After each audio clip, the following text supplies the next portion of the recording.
It's Game 5 of the 1992 NBA Finals between the Chicago Bulls and the Portland Trail Blazers. The series is tied at 2 apiece, so this is the biggest game of the year.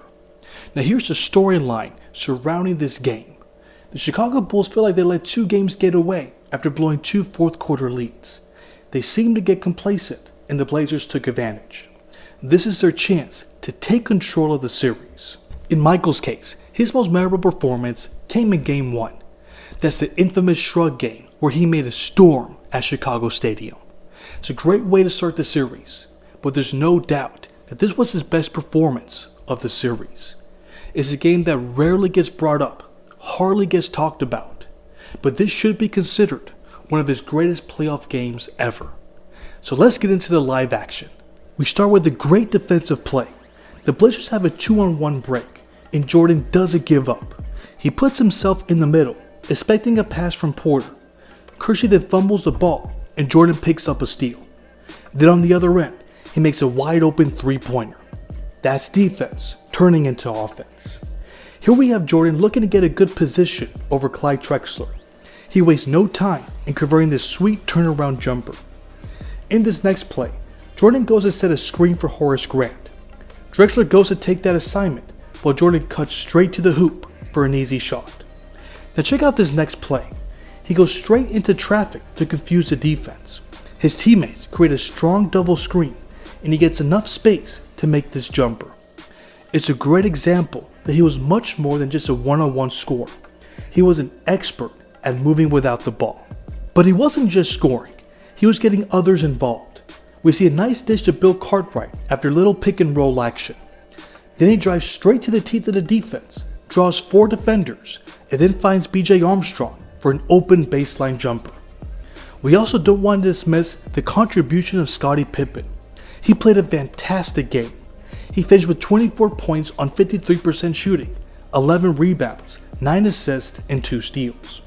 When they were both playing like that, the Bulls were nearly impossible to beat. It's no surprise that the Bulls scored nearly 40 points in the first quarter.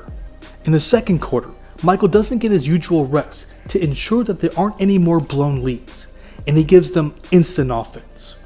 But this is where things take a near devastating turn. As he goes down on this jumper, it appears that he stepped on a cameraman. You see him limping to the bench. It was reported later that he suffered a mild sprained ankle. He was already battling through an injured thigh and bruised heel. But 2 possessions later, he's ready to come back into the game. In the very next offensive possession, he hits a 3-pointer. This is the stuff of legends. He immediately makes an impact while Scottie is there to pick up the pieces. He makes a nice putback off a Paxson miss. At halftime, the Bulls have a 12-point lead. Michael Jordan's shooting is just killing the Blazers. He's making jumpers from all over the court. He's looking for a shot, and that aggressive mindset helped put the pressure on the Blazers. And that seemed to work because they were making one head-scratching decision after another. They're committing unforced errors. They seem too out of control and overly aggressive. The amount of fouls that were called during this game was insane. That goes for both sides. They shot a combined 99 free throws. This wasn't exactly the prettiest game to watch, but things start picking up in the third quarter, and Michael had himself a field day. He continues his hot shooting after finding open space for a jumper. Then, we see the chemistry between Michael and Scottie. He jukes Drexler, goes back door, and slams on a pretty lob pass. Again, we see Michael making Clyde work on defense. He's constantly moving, and that allows him to get easy offense. And if he catches you sleeping, he will take advantage. Here, he does the move for 5 seconds, and then boom, he gets a head start over Drexler. He's got him on his heels. Then he stops on a dime and scores right over him. For his final field goal of the quarter, he uses another double screen to free himself from Clyde, and his jumper at this point is automatic. That pushes their lead to 18 late in the third. In the fourth quarter, all you have to do is hold them off, but the Blazers weren't going away without a fight. They were able to cut the lead to 9 points after being down by as many as 20. So what do you do when you need to shut the crowd up? You bully your way to the rim and get easy points at the free throw line. Then we have Jordan's last field goal of the night. You guessed it, a jumper that for some odd reason he was wide open for. After a crap load of free throws, the game eventually ended with the Bulls winning 119 to 106. Now we have Michael's stat line. He had 46 points on nearly 61% shooting, 5 rebounds, 4 assists, and 1 block. Even while playing on a sprained ankle, he produced the 10th highest scoring game in NBA Finals history. When asked about what he was thinking when he sprained his ankle, this is what he said to reporters. "I can't tell you what I was thinking, but I wasn't going to leave the game. It was too crucial. Once you're out playing, you don't worry about the pain. It's something that I've done over and over again." That's the mindset of a warrior, of a champion. It doesn't just apply to playing through the pain, but also his aggressive scoring mentality. Every time the Blazers made a run, he had to answer every single time. That's why when people complain about Jordan's scoring, that he isn't the all-around player that LeBron is or Larry Bird is, well, you also need to know your team.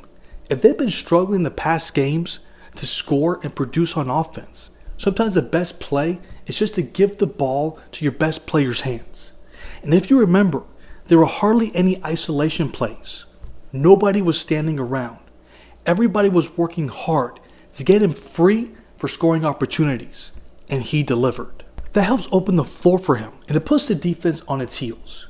We know this, but what happened to Clyde Drexler? He didn't know where MJ was going or how he was going to score. In the end, he fell out of the game. It was just too much for him to handle. But that's not the only complaint I got from his play. If you look at his stat line, he had 30 points on about 43% shooting, 10 rebounds, and 3 assists. It's not the greatest numbers, but that's not what I'm griping about. It's plays like these. This is after Jordan sprains his ankle and comes back to the floor. He's obviously in pain. Instead of attacking him, he just passes it off to his teammates. Why aren't you going after him? You know, the biggest criticism that I remember reading about him is that he was never aggressive enough in big moments. And after seeing plays like this, I get it. He's an all-time great shooting guard. We get that. But after this series was done, it was obvious that Jordan was on another level. But after a game like this though, I mean, who is? In a game that doesn't get nearly enough respect or attention, Jordan has an all-time great performance that is a big reason why the Bulls won their second straight title.